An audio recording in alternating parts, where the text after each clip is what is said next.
आज की पारिवारिक कुंजी।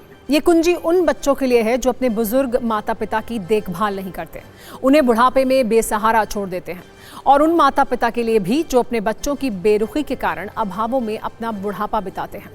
तेलंगाना सरकार ऐसे लोगों के लिए एक कानून लाने वाली है। तेलंगाना की सीएम रेवंत रेड्डी ने यह ऐलान किया है कि अगर कोई सरकारी कर्मचारी अपने माता पिता की देखभाल नहीं करता है तो उनके वेतन का 10 से 15% सीधे उनके माता पिता के बैंक खातों में ट्रांसफर किया जाएगा। यानी अब तेलंगाना के सरकारी कर्मचारी अपने बूढ़े माँ बाप को बेसहारा नहीं छोड़ पाएंगे। सरकार ने उनके रिश्तों का ऑडिट शुरू कर दिया है। इसे ऐसे समझिए कि अब तक तेलंगाना में सरकारी कर्मचारियों की सैलरी स्लिप में basic, HRA, special allowance, tax, PF समेत अलग अलग कॉलम होते थे।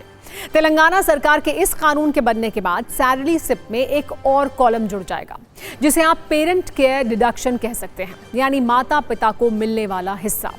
तेलंगाना सरकार जो नया कानून लाने वाली है उसके मुताबिक माँ बाप की सेवा नहीं करने पर सैलरी कटेगी। सैलरी से 10 से 15% तक की कटौती होगी। काटी गई सैलरी माता पिता के खाते में जाएगी। माता पिता अपने हिसाब से खर्च कर सकेंगे। ये कानून बेटियों पर भी लागू होगा। तेलंगाना सरकार ने घोषणा की है कि इससे जुड़ा बिल आगामी बजट सत्र 2026 में विधानसभा में पेश किया जाएगा। वेतन कटौती तभी होगी जब माता पिता की ओर से शिकायत मिलने पर जांच में उपेक्षा की बात पुष्ट हो जाएगी।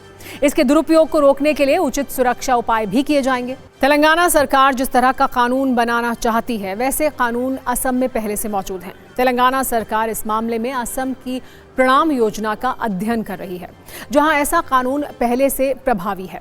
असम के प्रणाम कानून के मुताबिक माता पिता की देखभाल न करने पर सैलरी कटौती का प्रावधान है। वेतन से 10% से 15% की कटौती की जाती है। इतना ही नहीं, दिव्यांग भाई बहनों की देखभाल न करने पर भी सैलरी कटौती होती है। चीन में भी ऐसे कानून मौजूद हैं जहां अपने माता पिता से मुलाकात करना जरूरी है। साथ ही साथ माता पिता की आर्थिक मदद करना कानूनी रूप से अनिवार्य किया गया है।